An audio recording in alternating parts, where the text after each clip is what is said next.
Today we are going to have Adam back. So last time he covered 10 ways to get listings, basically using the 1031 exchange. And he went over 10 different scenarios of digging through your database and finding investors within your database who maybe want to get out of being a landlord and perform a 1031 exchange to get into a better property. Um, this week he's going to go over 1031 exchange itself, but we're not doing kind of the regular 101 stuff. We're going to do a deeper dive today. It's going to be advanced 1031 exchange. So the reason why we do these types of webinars with some of these guest speakers is to just help you with conversations in your day-to-day business. So maybe you're talking to somebody at the grocery store or a friend or something like that, and you know, they might be looking to buy or sell, but maybe you're not quite sure if they are ready to do so, or maybe they don't think they're ready to do so. So having some of these guest speakers on, like Adam, um, help you have the knowledge and to be able to carry a really good conversation with them and maybe turn them into a prospective client. So that's why we're going to go over the 1031 advanced today. We've done 1031 kind of 101 stuff in the past. We do have some recorded webinar on that. Today we're doing a deeper dive. So have your notebooks ready. Please ask questions in the chat as we go. And before we get started with Adam, we have Gary from Tried and True Home Loans. He's going to give us a mortgage update and how things going, Gary. Doing good. Top of the morning to you all. I hope that you're wearing green. I am. It might not show up on the camera, but it is actually a green shirt. Not sure Travis is wearing green, but anyway, Yeah, it's kind of a turquoisey green, I uh, guess. I'll let you off. Close But enough. those of you out there who aren't wearing green, don't blame me if you get Yeah. touched by a leprechaun today. Anyway, so happy St. Patrick's Day to you all. It's now what, mid-March. The clock is ticking on us all. So I was looking at the rates this week. When I was on a couple of weeks back, we were 6.75. We're up not even an eighth of a point. Oh, I've got to share the screen, don't I? Sorry, people.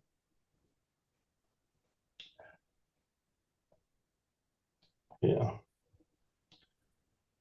All right. Can you see okay? So Yep, this is we can my see. happy St. Patrick's Day uh, Ah. thing that I had for you. And so, yeah, so this is the conventional 30-year fixed. And a couple of weeks back, we were at 6.75. So you can see this okay yet, Travis? Yep. Yeah, we can Yeah. see. All right. So it's gone up slightly, nothing major, but you can see with the dips, it goes up and down, up and down. I mean, it drives us crazy because we get emails 2 or 3 times a day from the lenders saying, oh, the rates are going up, rates are going down, rates are going up, rates are going down. But so it's pretty flat at the moment. And refis are up slightly. It's about the same price, same rate as about mid-October. And so we're seeing refi slightly up and hopefully purchases start to follow. So this is the conventional. This is the FHA. Again, it's a little bit up from 2 weeks ago, but again, nothing major. And so VA, again, slightly up, around 6.25 for both VA and FHA. I was looking at a home buying report a couple of days back, and it was saying that Gen Z right now are the best home buying prospects. 67% of Gen Zs plan to purchase a home this year, compared to half of the millennials and Gen X. 22% of boomers are going to buy. So I'm showing this so that if you want to try and focus your marketing attentions and dollars, I would go after the Gen Z, well, the younger people, not the older. Younger is better at the moment. Affordability still is a challenge, partly because of the rates and the pricing is still high. So they're struggling with that. And a lot of the Gen Zs tried to buy last year and they were unsuccessful and they kind of quit. But hopefully they'll come back. So this is kind of an idea of where to target your marketing attentions and dollars. And just to give you an idea of who Gen Zs are and millennials, Gen Zs are 97 to 2012, age 13. I wouldn't be going after that age group, but maybe 24 to 28. But I would go after the millennials and Gen X. So basically mid-20s to age 60 is probably your best bet. Don't be going after boomers on the buying side, maybe on the listing side, but this is where you should probably be focusing right now. So I want to go over a loan option for you. We have the conventional FHA VIA, which I quoted you just earlier. These are given by Fannie Mae and Freddie Mac, and their guidelines are fairly strict. So there's a lot of people who have a good income, but they don't qualify for Fannie Mae and Freddie Mac. So a lot of the lenders now have these non-QM, non-qualified mortgage loans, and they are designed for the borrowers who don't meet the guidelines for the Fannie Mae and Freddie Mac loans. They're a lot more loose in the applications. They don't need strict debt to income ratios or income sources like W-2s. They can use an alternative income verification method such as bank statements and asset depletion. And for the investors, you can even use the rental income projections of the property. So who can benefit from these non-QM loans? First and foremost is the self-employed borrowers. These are huge because, like us, we're self-employed, and on a tax return, normally I see huge numbers at the top where the income is, and then they have a whole bunch of write-offs to minimize their tax liability. So the line at the bottom, which the lender uses as income, is usually too low to qualify for a loan. So the self-employed borrowers, we do have a bank statement loan program out there, and it just uses the income on the bank statement loans. They can use a 12-month or a 24-month. Rates vary slightly between the two, but nothing major. But I've seen really good income being calculated off the bank statements, and then they calculate expenses a little bit on the bank statements, but not too much. It's normally a generic expense ratio that they use. So this is a really good program for self-employed borrowers. For the investors, like I was saying about the debt service coverage ratio, they'll use the projected income from the rent that they'll be collecting, and they can help to qualify real estate investors if the income's not that great. And then retirees or people with high net worth but aren't making that much money now, we can use their assets as income, in that there's a calculation I'll show you in a second of how to calculate the income. And with these non-QM loans, we do have a bit more flexibility as regards credit, and it's great for commission-based workers like us, or the gig economies like Uber and Lyft drivers. So on the asset depletion program, this is basically how it's going to get calculated. You use the liquid assets. So assets like real estate won't count, but things like savings, money market accounts, stocks, bonds, mutual funds, and retirement accounts can all be used in the calculation. So this is an example right here. So say, for example, they got 20,000 in savings. This would be 100% of this. In stocks, they got 80,000. They can use 80% of that. And then in their retirement account, in this example, they are below the retirement age, so you'll be using 70% of that. And you add it all up, divide by 84 months, and you get a $6,000 income that you can use towards qualification. Now, some of the lenders have programs where the time period is 60 months, so the income actually goes up. And then as regards these sources of income, I mentioned the bank statement loan program and the DSCR and the asset depletion. It's not one or the other. You can use these in combination. So if you have a bank statement loan program and their income is good, but just not quite there, if they've got liquid assets, we can also use this to bump up the income and help them qualify that way. So these are good programs. And I'm not teaching you this for you to learn these programs. I'm trying to make you aware that there are programs out there. So if you do have clients and you're looking at them and thinking, well, there's no way that they'll get a loan, come to us, either myself or one of the loan officers at Tried and True, and see if there's a program out there that we can use to help your buyers into a property. So that's that. So how can non-QM loans help you? It helps you close more deals because these buyers who we've looked at and said there's no way that they can get a loan, it's possible that they can. It can expand your client base because you can help the self-employed investors and people who aren't making much money but do have a high net worth. And so you can get more sales. You can get investors into properties because, again, they are using their DSCR income so they can get more properties quickly, and you can get flexible financing options. So you can stand out from the other agents by educating your buyers about these options.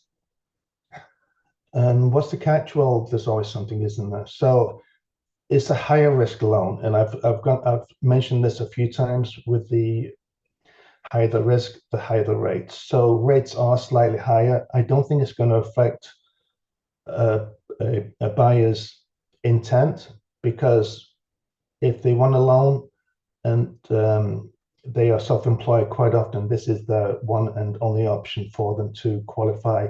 So if they're paying slightly higher, it doesn't bother them that much. And it's better going this route than redoing their tax returns and trying to lose part of their write-offs to try and get a higher bottom number, because then they'll just pay more in taxes than they would by paying a slightly higher mortgage payment. So it is a very popular program for all these. So you do have a higher interest rate.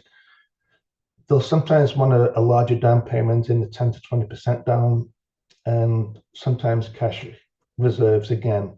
But I've been on quite a few of these webinars with the lenders, and they'll give out the guidelines.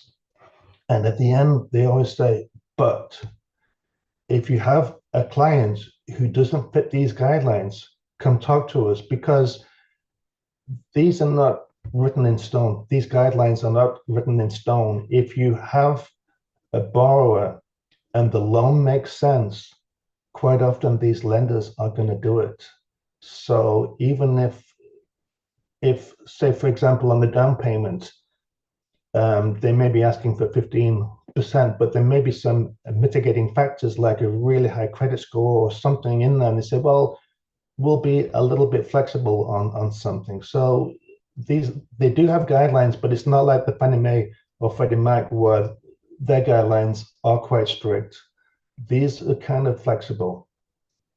So these loans are a great tool for buyers who are financially responsible but don't fit the traditional loan models that would qualify for a Fannie or Freddie Mac loan. And so just final thoughts, as realtors, it's your job to find solutions for your clients, and knowing about these loans can give you an edge. If you have clients who've been turned down, come talk to either myself or someone at Tried and True Home Loans. Let us go through the options and see if we can find a program for you.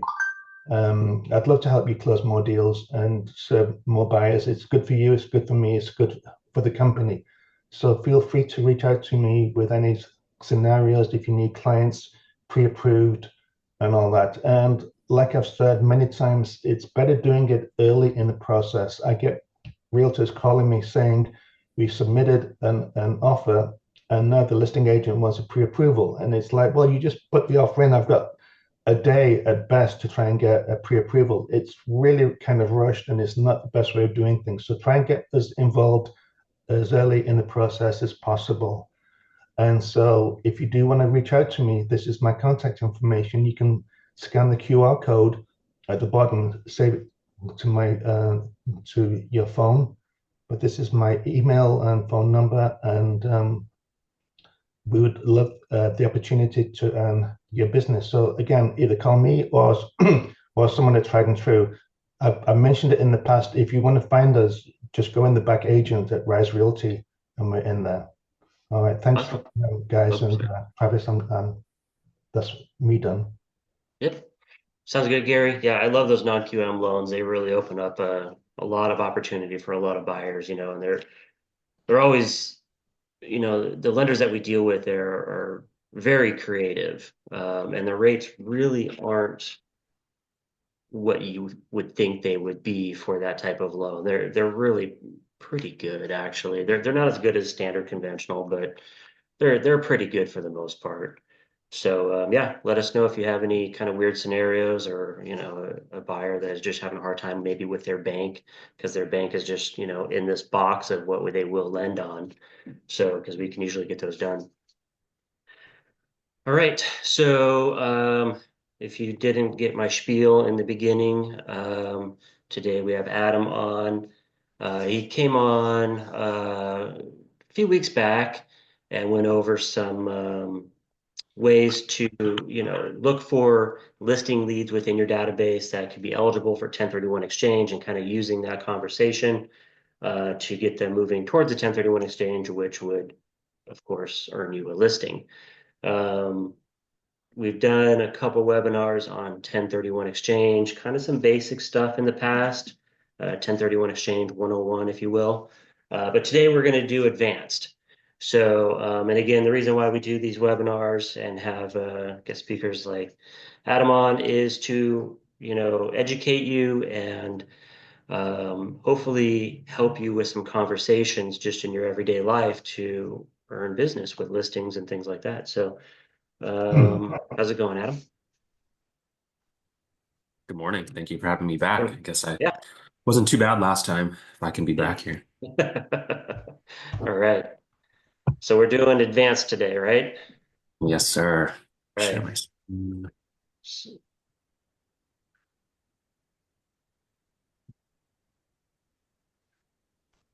Yeah, just to round out what Gary was talking about, with the 1031 exchange, we work with a lot of lenders to do non-QM loans. And the nice thing is, if you get a 1031 exchange client, I think the nice thing is most of the clients, if you want an average, they have more than 50% equity in their properties. So they are putting down a significant amount. So when Gary was talking, you got to put down 15 to 20%. That's usually not an issue at all for a 1031 exchange investor. So they end up putting down a ton of cash, and so a lot of them maybe they're self-employed or they live off of their investment properties, and non-QM loans are great, and they really save them in those transactions. So definitely learn about all the different non-QM options available to you from Gary, because that's definitely going to be helpful for your 1031 exchange clients. So a little bit about our company for those of you that don't know. My name is Adam Nishikawa. Been doing this for about 9 years, overseen a little over 3,000 1031 exchanges. Our company's been around since 2006. We have E&O insurance, Fidelity Bond. We're a member of the California Board of Accountancy.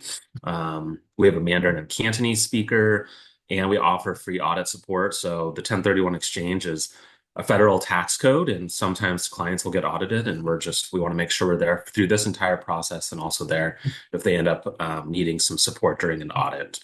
But today's seminar is really the advanced version of the 1031 exchange. So I have like 2 slides up front, just a little reminder of the 1031 exchange. And then we're going to go into some different scenarios and unique creative ways to use the 1031 exchange in your business. And hopefully by the end of this presentation, which I don't think will take longer than 30-ish minutes, you will have some really good ideas for either your sphere of influence or the people that you do business with, that you can come up with a creative way to help them grow their business in just a way that the 1031 exchange will benefit them. So the 1031 exchange, a lot of people don't even know this, but it's been around since 1921, over 100 years, a super long time.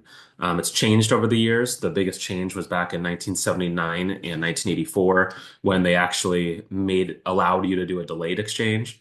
Previous to that, you actually had to sell a property and purchase in the same day. So you had to close escrow concurrently. And the problem with that, as you can see, is I had an older investor that literally had a closing from his sale and his purchase across the country in different time zones. So you can see how that can be a significant challenge.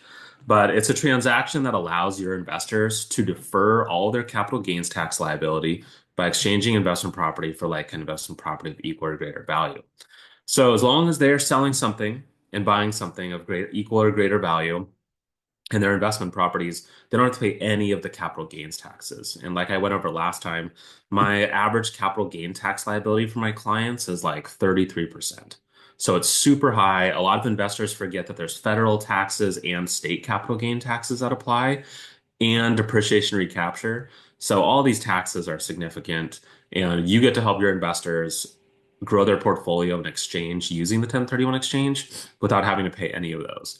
And what that means ultimately is, and just also to harp on what Gary was talking about, is when you're not having to pay those capital gain taxes from the sale, you get to utilize all those tax dollars for your purchase, which means more money down, easier to qualify for replacement property loans, all the things that come with that. So it's a great program, and it allows you to really help your clients grow their portfolio. So a little bit about clients always ask like, and for some reason, I guess one of the top things that investors like to tell me is I owe 20% in capital gain tax. And of course, they haven't spoken to their CPA. They just kind of assume they're at 20%. And I don't know if I mean, that is the long-term federal capital gain tax liability. So I think that's where they get it from. But they forget all the other parts of the tax liability. So in this example, you have a sale price of $1 million with an adjusted basis of $425,000. So the adjusted basis is calculated by taking literally your purchase price, whatever you purchased originally the property for, and then you get to deduct or you get to add in capital improvements. So whatever capital improvements you made, and then you have to deduct depreciation. So you end up with $425,000 on an adjusted basis, which means your gain's about $575,000. So when you think of a typical property in California, $1 million is a pretty good number to put in there. And if you took $100,000 of depreciation over the lifetime of owning that investment property, you would owe 25% of that back as a recapture tax. So this is what it looks like. $25,000 of depreciation recapture. If you're in the 20% federal capital gain tax bracket, you owe 20% of $475,000, that gain, which is $95,000. You owe the 3.8% Medicare surcharge tax, an additional $18,000. And then in California, we have a state capital gain tax, which is a sliding scale. In this example, let's just say you're at 10.3% effective rate, 9.3% for the bulk of it. Just like your income tax, it's based on how much you're making. So in this example, $46,500 in state cap gain taxes, adjusted upwards for the additional tax bracket to 10.3% of 77.25. So the total taxes due for this particular client on $1 million sale with a $500,000 purchase is $192,000. That's a lot of money, right? That's a lot of money your clients can't use for their purchase. That's a lot of money they have to pay in tax liability. And then you just think about this example, purchase price of 500,000. I have a lot of clients that purchase their prices that are now worth $1 million for well under $200,000, right? They're lifetime owners of these properties. They're older. They own these properties for so long that they literally owe capital gain on almost the entire sale price. And so this number can grow exponentially depending on how long they've owned the property for. So this is a good snapshot of potential capital gain liability. This is why it's so important to tell your clients, hey, I need you to talk to your CPA. I need you to get the breakdown so you fully understand your tax liability. And that's for two reasons. One, you want to create really good expectations for your clients. You want to show the benefit of the 1031 exchange and also show them why they're doing this process. But you also want to make sure that they understand the tax liability if for whatever reason their 1031 exchange fails. you want to make sure that their eyes are wide open, that there's nothing that's going to surprise them, right? Um, we had a client that almost failed their exchange and they had to talk to their CPA. They were freaking out when they found out what their liability was. They thought that it was going to be significantly less. And, we were able to save their transaction with the DST. But at the end of the day, they stressed a lot through the transaction just because they didn't know this information up front. So my advice to you is to plug in with your client's CPA, get those numbers. Not to mention that I think networking with CPAs is excellent because I get a lot of business from CPAs, but a lot of my agents get a lot of business from CPAs just because clients come to them, they say, "Hey, we're thinking of making this move." They kind of give them the summary of the move. "Hey, do you have anyone you recommend, to do for to help sell this property? Anyone that has experience with 1031 exchanges or knows what they are?" And you'd be surprised. A lot of people don't. A lot of mom and pop investors don't know them, and a lot of agents, they hardly ever work with them. But once you have this knowledge, huge weapon when it comes to growing your business. So as many of you know, the 1031 exchange has a time frame. It's a total of 180 days from the close of escrow on your sale. Well, one of the things that you have to do on the front end of the 1031 exchange is within the first 45 calendar days from the closing escrow on your sale, you have to identify your potential replacement properties. And so investors always ask, well, what does that look like? So this is a detailed look at our identification letter. There's three options for identifying replacement property. Number one is the three property rule, means you can identify any three properties regardless of fair market value. So you'll notice you have to put the address, city, state, include the unit number if applicable, the ownership percentage. That's important. If you have investors that are co-investing with other investors, we have to know, hey, you're buying 50%, you're buying 30% of that property. And then what's that total purchase going to be? For the three property rule, the value doesn't really matter as far as how big this transaction is.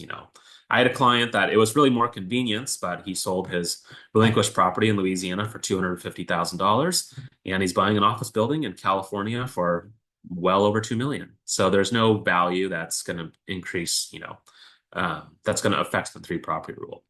Next, we have the 200% rule. So if you have any investors that are looking to diversify, or maybe even they're selling here in California, they're buying out of state, then what they're going to do is they're going to use the 200% rule if they're looking to diversify into more than three properties. So our clients that are, let's just say you sold for $1 million, you could identify up to $2 million of replacement property. So let's just say you were going to Georgia and you found 8 properties that were $250,000 or less each. You could identify 8 properties because they do not exceed 200% of your sale price. So the 200% rule is for those investors looking to diversify and identify more than 3 properties. And then the last rule, no one will teach you this rule because it's like 100% failure, except unless you're like able to guarantee you can close on these purchases. So the 95% rule. You can ignore the first 2 rules as long as you can close escrow on 95% of your identified properties. So if you identify 10 properties, you have to close on 10 properties, basically. So this is hardly ever the case. The only time we really see this is if they're already perhaps in escrow on the purchases, all of them, and they're able to close before the 45th day, at which point they will use the 95% rule, right? Because their risk is mitigated. But if they're looking to buy 10 properties, they identify 10 properties, they exceed 200%, and they only close on 9 of them, well, that's a failed exchange. So it's a big deal. So we don't normally tell people, but I always put it in here as part of my advanced class if you ever have anyone that's looking to do that. But you do have to identify. It's not a vague, here's a zip code I'm buying in. You have to be pretty intentional with the identification form. And if your clients do get audited, the one thing that I would say gets looked at the most and first is the identification form. Make sure it was filled out on time and correctly. So definitely something to prioritize. So we've talked about the delayed exchange in the past. Today, I wanted to go over some of the other alternative types of 1031 exchanges, kind of to go over what other options are available for your clients. And especially in this current market we're in right now, some of these properties are taking a little longer to sell, and sometimes your investor is going to find the perfect replacement property before they're able to sell. And so essentially, that's what the reverse exchange is for. And the way it works is the qualified intermediary is going to take title to either the replacement property or the relinquished property during this process. And your investor is actually going to close escrow on the purchase before they've even sold. And the time frame looks like this. They're going to close escrow on the new purchase, and they're going to have 45 days to identify what they want to sell. And then they must sell by the 180th day. So just shy of 6 months to finish the 1031 exchange. And I would say that's a pretty good amount of time to get a sale done.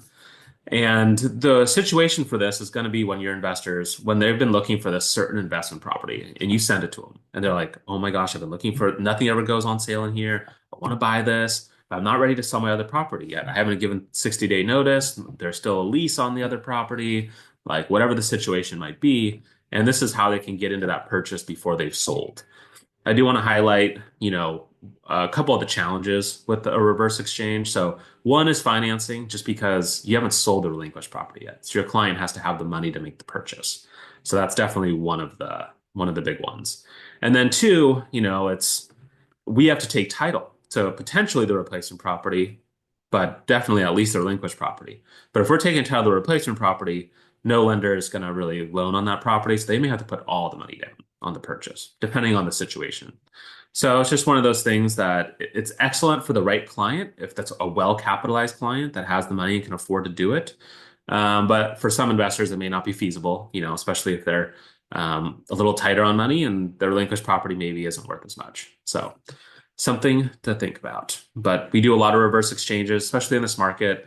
One of the situations that came up recently was just simply the relinquished property hasn't sold, the purchase property was available. They just really wanted to take advantage of this excellent investment property, and we set up a reverse exchange for them. So it's definitely an option. A little bit about the cost difference. So our delayed exchange, like a typical QI, is going to charge about $1,250. We only charge for one sale and we include 3 purchases, but some QIs will charge for each purchase, etc. But the reverse exchange is about $8,500. So it's a lot more money, but if your clients get to guarantee they get the replacement property they want, you'd be surprised how many investors are willing to pay that. I got a quick Next question up. on the Yeah. reverse. Yeah. So in that scenario, yeah, if the lender's not willing to lend and the client pays for that property with cash, what happens with the cash coming from the sale of Exactly. So they're reimbursed for all the money that they put fronted basically for the purchase. So they just get reimbursed. So if they put down 500,000 for a purchase and they got 500,000 from their sale, that money just goes straight back to them and they're good. Is that through escrow? Like, so when you close on the replacement, then they're just going to cut a check back to the client. Yeah, on the sale side. Correct. Okay. Yep. And then we're going to deed that property back to them. So if we're parking the relinquished property, as soon as it sells, that money's going to go straight back to the client. And then we're going to deed the replacement property to them. Or if we're parking the replacement property, when the relinquished property sells, we deed the replacement and vice versa. So it's a way to the mechanism is there in the contract already that all those things happen, concurrently. Okay. So a lot of clients, if they don't have the cash for the purchase, they may do a hard money loan, knowing that it's a short-term loan, right? As soon as they sell their property, they're going to be able to pay off that hard money loan. So for some clients, hard money is the solution. For some clients that have money in retirement accounts, I've seen people do lines of credit on retirement accounts to make a purchase on the replacement property, lines of credit on their primary residence to make a purchase. There's lots of different ways to get at capital to make that purchase happen. Yeah. Okay. All right, construction exchanges. So this is the other kind of 1031 exchange that we do that's a little unique. So let's just say your client sell property, it's $1 million. Let's just say it's all cash. And they find a replacement property and it's $700,000. Well, if we're still holding another $300,000 for them, they can opt to do a construction exchange. The way that happens is when they make their purchase, we're going to park that property in the corporation. We're going to pay all the taxpayers out through the 1031 exchange fund for the construction. So all the contractors will get paid by us so that your client doesn't have taxable control of the proceeds.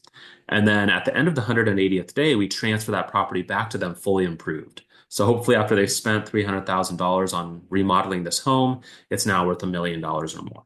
And this is a way for investors to have a little more control over the replacement property, make the improvements they want. There are limitations. You still have the 180 days to finish all the improvements. So that can be a challenge for investors that are looking to build, an additional add-on, a full home, certain ADUs that can take a long time to get permitting for. So it's not super easy process for a full new build and stuff like that. But if you're just making, improvements to the property that are a little more on the cosmetic side, maintenance, roofing, stuff like that, you can get done in 180 days, then the construction exchange is an excellent option for your clients. And it kind of gives them an opportunity to customize the replacement property how they want it to be. So this is the construction exchange in a nutshell, essentially. Again, we have clients that use hard money to make these happen, and other alternative financing options.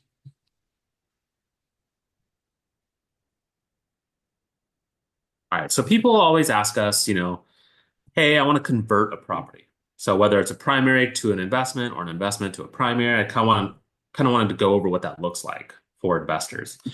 So primary residence to rental. So you have a primary residence. All of you know that you are exempt for $250,000 if you're single, $500,000 if you're married. Well, a lot of properties in California exceed that threshold. So they're kind of like, they only get so much because the property has appreciated past that threshold. So investors, they want to move out and they want to turn it into a rental. And that's fine. We have investors that do this all the time. But in order to take advantage of the 1031 exchange and the 121 exclusion, you're kind of limited on the time frame gets a little tight. So if you look at this calendar here, 2002 to 2022 to 2024, basically you qualify for that 121 exclusion if it was your primary for 2 of the last 5 years. So if you think about that, that gives you a window of probably a 2-year rental period where you can rent it out before you have to sell it to make sure you can still get the 121 exclusion. So as long as it was your primary for 2 of the last 5 years, doesn't have to be consecutive, you actually get the 250,000 or 500,000 tax free. So you at the close of escrow on your sale, you get to carve out the 121 exclusion. That money can go straight to your client's bank account, and then the balance is going to be exchanged via the 1031 exchange.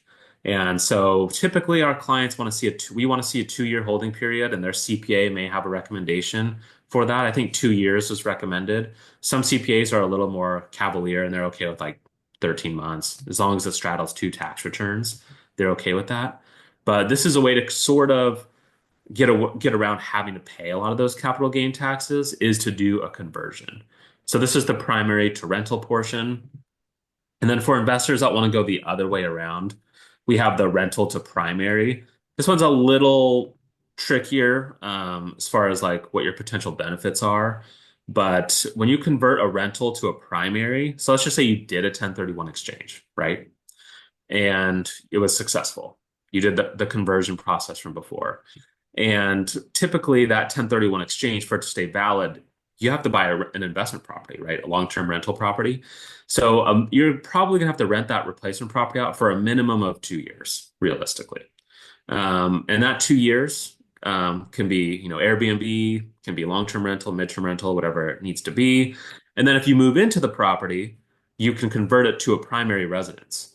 Now, there's a couple downsides to doing this. One is once you convert it to a primary, it's obviously if you sell it as a primary, you're no longer eligible for the 1031 exchange. But you also can't just convert it to a primary and then sell it immediately and get the primary residence exclusion because this was both majority a rental property. So what it is if your clients are looking to move into a rental property and they're going to sunset there for the rest of their days, that's a good scenario where this works. We have a lot of clients that end up retiring in a rental property they've owned for a long time out in Palm Springs or something like that.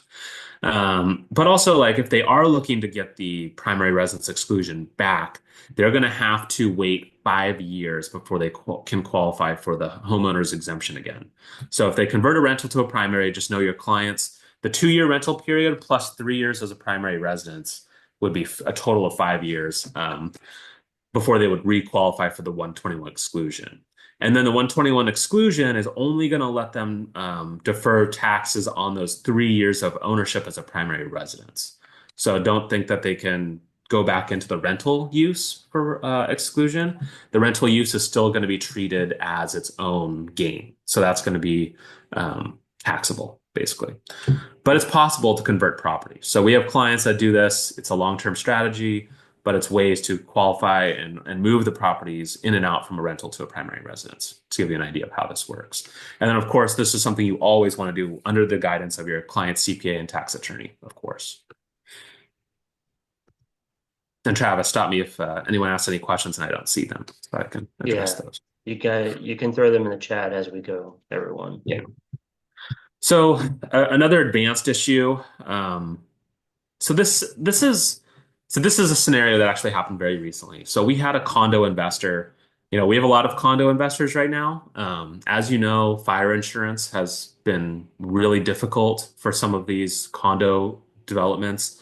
Not just fire insurance, but also flood insurance, also the maintenance issues with the new balcony law that's supposed to be fully inspected. What is it? January 1st, 2026. All these things are making condos very much poor investments for investors. I had a client that had major issues at his condo association recently, and he had an $86,000 special assessment. $86,000. Jeez. So you think about like what that does to the property's value, not to just the property's value, but the future cash flow projections of the property. It's like it's just not a good time to be owning a condo right now with the way everything is. And so a ton of my investors are exiting those condos. And so this particular gentleman, one of my clients, was selling two condos to buy one replacement property. So combining two properties to buy one, which is absolutely allowed.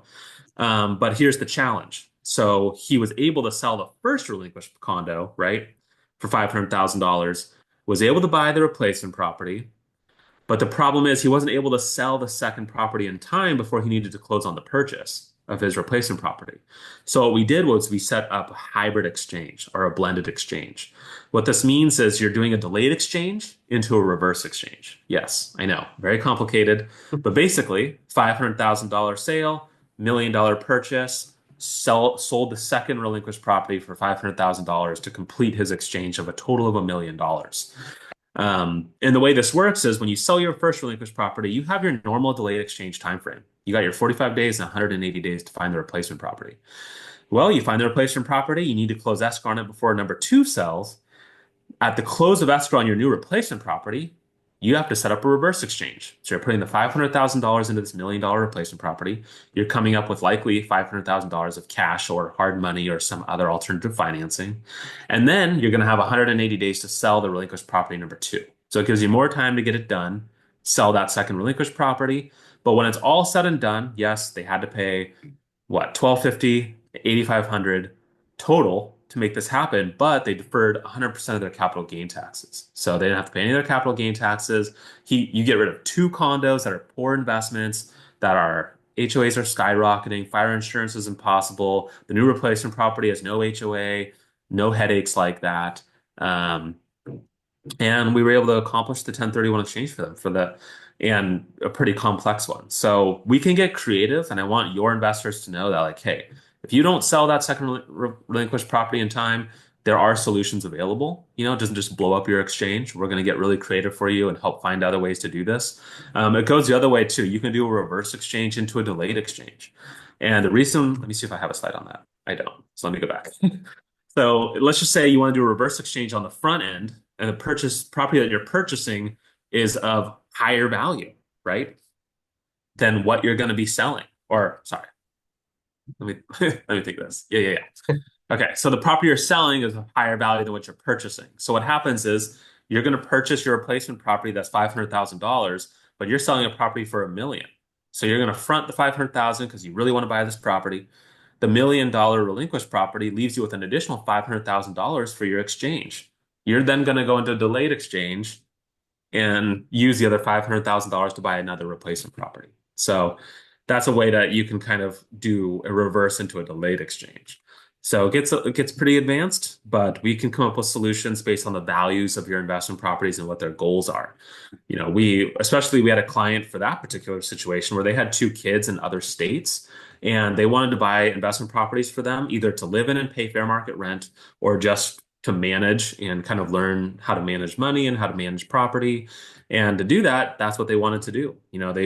Their goal was to end up with two replacement properties, and they had one property that was of a larger value to sell. So we were able to kind of combine, do a hybrid blended exchange for them for that scenario. So a neat way to deploy different strategies in the exchange world.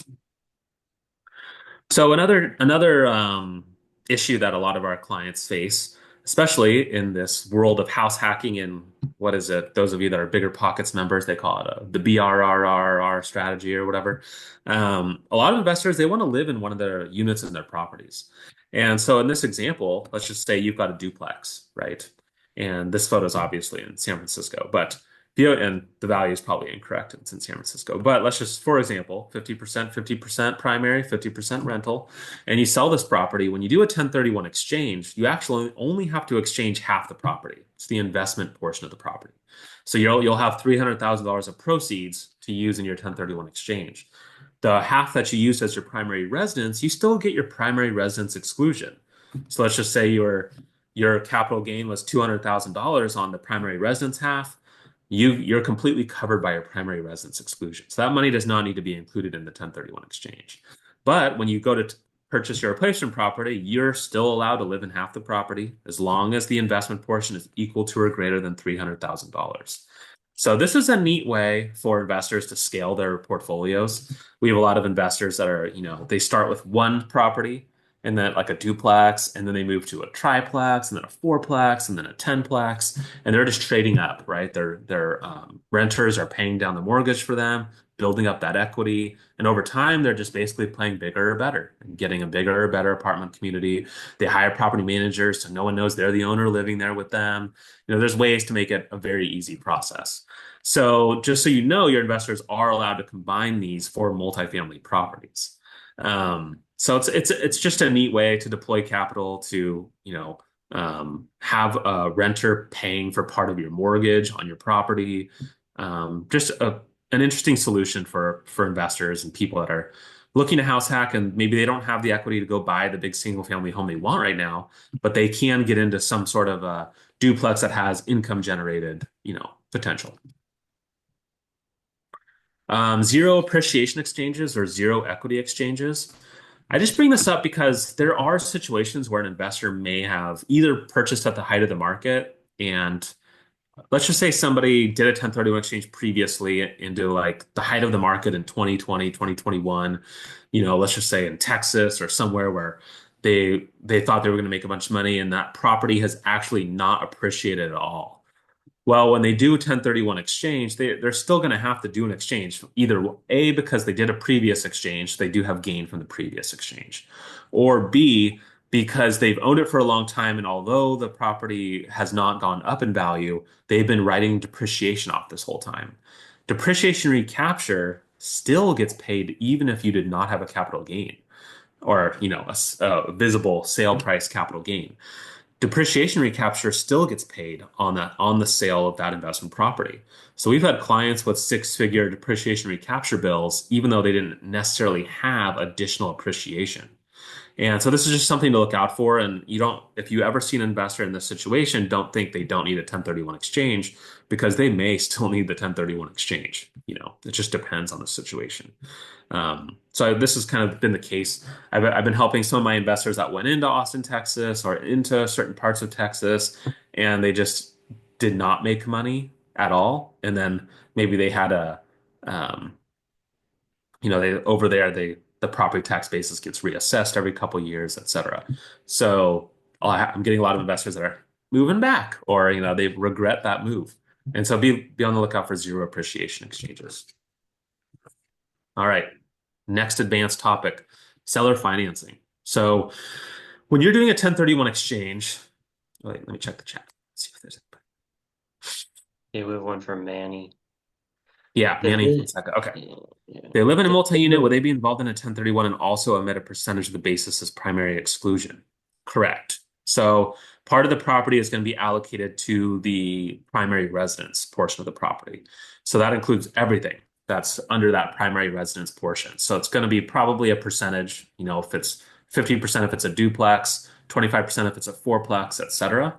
So you'll get your percentage based on the percentage of the property. So yes, if you have a client that doesn't have too much capital gain in the total property, their primary residence exclusion may only give them a certain amount.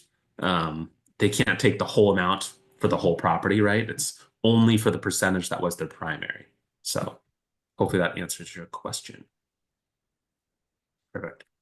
So seller financing in a 1031 exchange. So let me walk you through a scenario. So if you have a sale, let's just say it's $1 million, and the buyer says, I want you to carry a note for $200,000 on the property. And you're like, oh, well, I'd love to make that happen. The sale price is good. Everything looks good. Just keep in mind that that $200,000 is an installment sale. So they're basically paying you over time, and you're paying capital gain taxes as you receive those payments. It's called an installment sale. It's a different tax treatment than the 1031 exchange.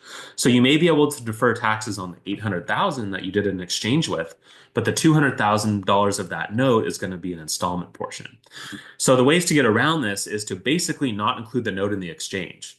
You can offer the buyer a seller carryback, but in your exchange, you need to deposit $200,000 or bring in the cash equivalent to your purchase for that seller carryback to have a completed exchange. So you're still selling for $1 million, buying for $1 million. If you offer seller financing, just understand you're going to be on the hook for bringing in that cash to the purchase.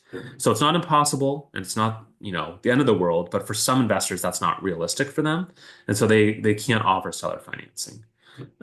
There's other options that are just not realistic. So you can include the note in the exchange. Like you can literally make an offer on a replacement property saying, I will pay you $800,000 and a $200,000 note from my former property. Here's the guy you go collect rent from or collect payments from. No seller is going to really want to deal with that. And then, of course, if the note is short term enough, meaning that you can basically have the note paid off to you before you purchase your replacement property, then we can be named as a beneficiary and collect those payments during the few months that the note is there. And then we will use all those funds for your purchase property. So those are the only other situations that you can realistically use a 1030 or use seller financing in. But it's possible. And then I do want to mention seller financing is still an excellent option for the purchase. So even if on the sale you don't do any seller financing, but let's just say it was $1 million sale and it had a $500,000 loan that was paid off at the close of escrow on the sale, and you need a $500,000 loan on the purchase. So yes, you can get another loan, no problem. You can bring in cash, no problem. Or if you find a replacement property for your client that has an assumable loan or seller financing available, you can get seller financing for your client for the $500,000. And sometimes that seller financing is a better rate term than you would a traditional mortgage. I had a client that got a 3% seller financing deal somehow on their replacement property. I was like, did you overpay for this property? How did you get this deal? But it's possible to get some good seller financing deals out there. Always makes me jealous. Yeah. Let's see. All right, FIRPTA. So if you deal with any foreign investors, so a foreign investor is any individual partner, corporation, trust, or estate that is a foreign entity that sells their United States real property, they will have to withhold 15% of the total amount realized from the sale and remit that to the IRS. So it's like, California has has like the normal withholding for second homes and investment properties. That's 3 1/3%. This is 15%. So you can see how this is an issue because they're not going to get that money back if any of it. They may get it all back, but they're not going to get it back until they file their tax returns. It may be some time. And so for those investors, they actually have to bring in the cash equivalent to the FIRPTA withholding into the purchase. So just keep in mind if you have any investors doing this, that they're likely going to have to bring in the cash unless they have some sort of an exemption. So typically we refer, if you have clients that have FIRPTA issues, we have attorneys that can help find a solution for this and that help them, file for an ITIN and do all the things. But if you know of any investors that are going to be selling, make sure you know if they're foreign investors because you can help them avoid a lot of headache by helping them file for whatever tax ID number they need, get some things figured out to make the sale and exchange possible. Then they can do a 1031 exchange. So FIRPTA, definitely something to keep in mind. Keep in mind of. Let's see. Can you guys think of any questions? I guess I want to open up some question time just to see if you guys have anything that I can address about the 1031 exchange.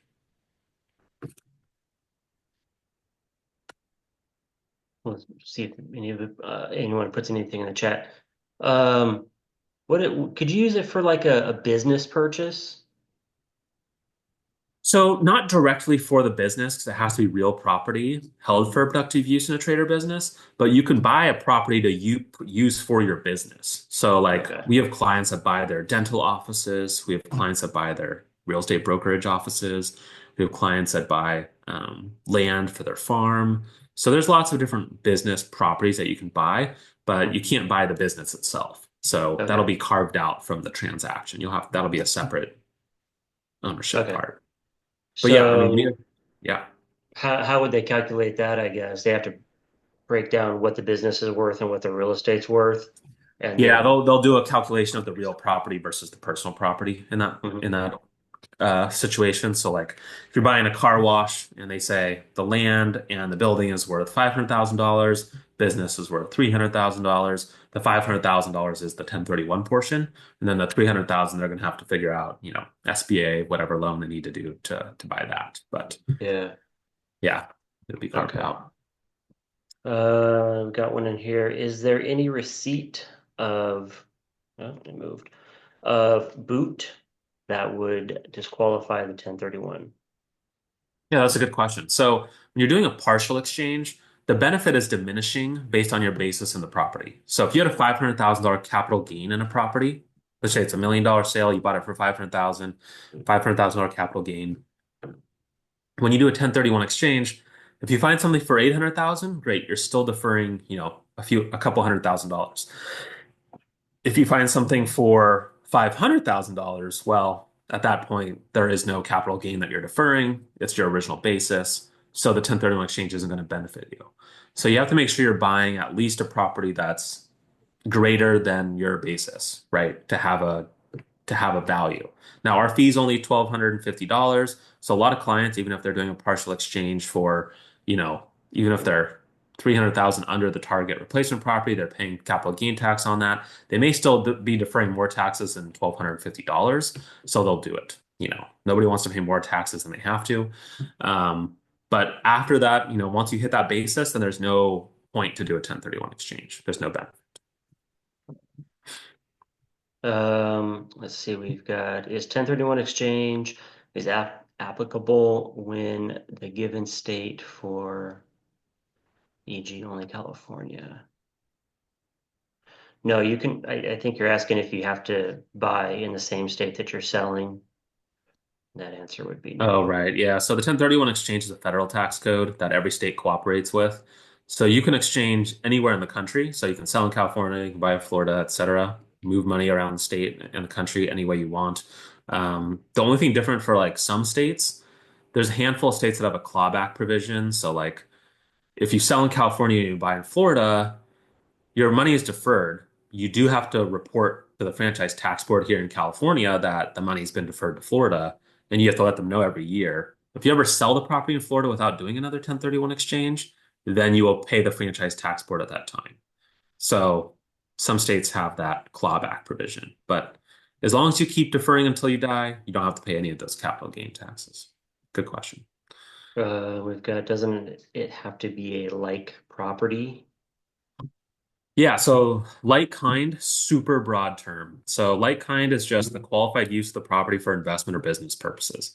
So that means that if your client sells a condo, they can buy a single family home because it's investment or business use as a rental. They can buy an office building, commercial, multifamily, duplex. There's no limit as long as it's in real property held for productive use in a trade or business, which is nice. Can you buy in territories of the US? Uh, Military in quotes. Yeah, so certain territories, so like US, so technically the Virgin Islands qualify. Puerto Rico does not. So it just depends, really. And so we always tell our clients, talk to your CPA if you're trying anywhere unique.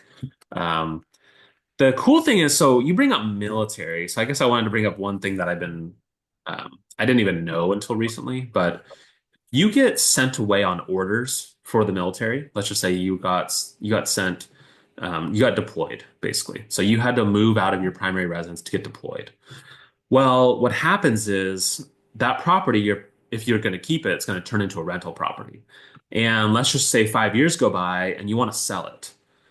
You actually get to keep your primary residence exclusion, the two of the last 5 years, for an extended period of time. And I can't remember exactly how long it is, but it's an extra like 8 or 10 years.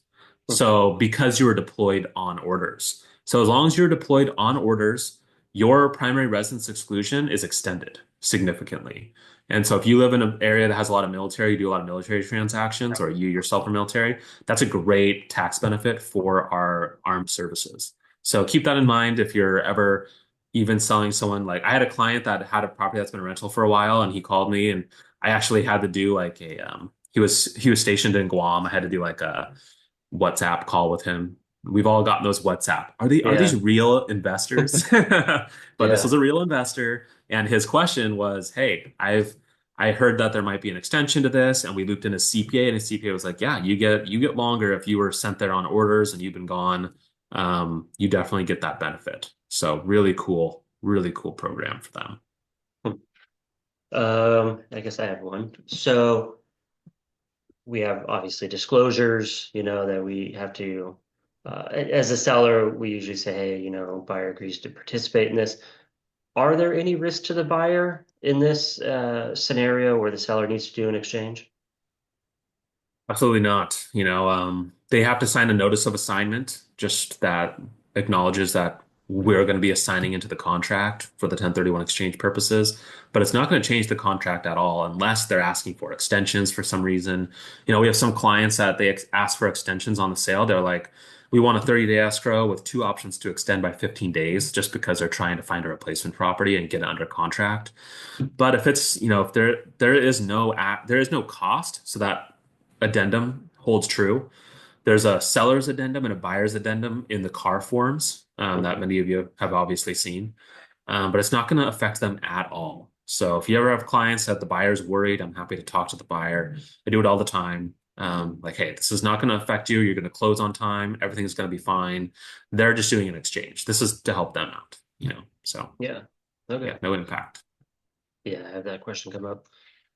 Um, all right. Well, looks like that's about it for the Q&A. I think we covered everybody in here. Cool. That was really informative. My takeaway from this is if you're talking with an investor that has some weird scenarios and things like that, it's almost like you should just say yes. Just because there's so many different creative ways that you can get this done, where they can sell two by one, sell one by two and backwards and forwards and all kinds of stuff. So um, it almost sounds like you just give them a soft yes on any scenario that they're throwing at you, and then send them over to Adam to really kind of work through that, because he's the one that's going to be creative and putting that together, and then I guess let us know what we need to do on our end, which essentially is just sell the property. So Yeah, if you have any of those listing presentations and they give you a little bit of information up front, just call, text me, whatever, and I'll get you all the information you'll need about that particular situation so that they can feel confident. Like, hey, this is the agent. They know what's up. We can do this successfully. So yeah, so you don't need to know it perfectly, but you need to know, I guess the basics of, this sounds like it could be done.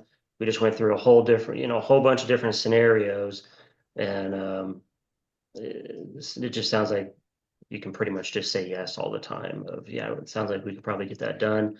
We put you in contact to verify, and then we'll get you moving. So exactly. I put my cool. information in the chat there for anyone that wants it. Reach out if you need anything. Yeah, Thank you, definitely. Travis, for having me. Yeah, I we appreciate have it it. in our back office too, and I was having it on my phone if anybody needs it. So Perfect. cool. I appreciate you coming on. That was really informative. I took down some notes here, and hopefully everybody learned a little bit. And Yeah. hopefully everybody has a great week.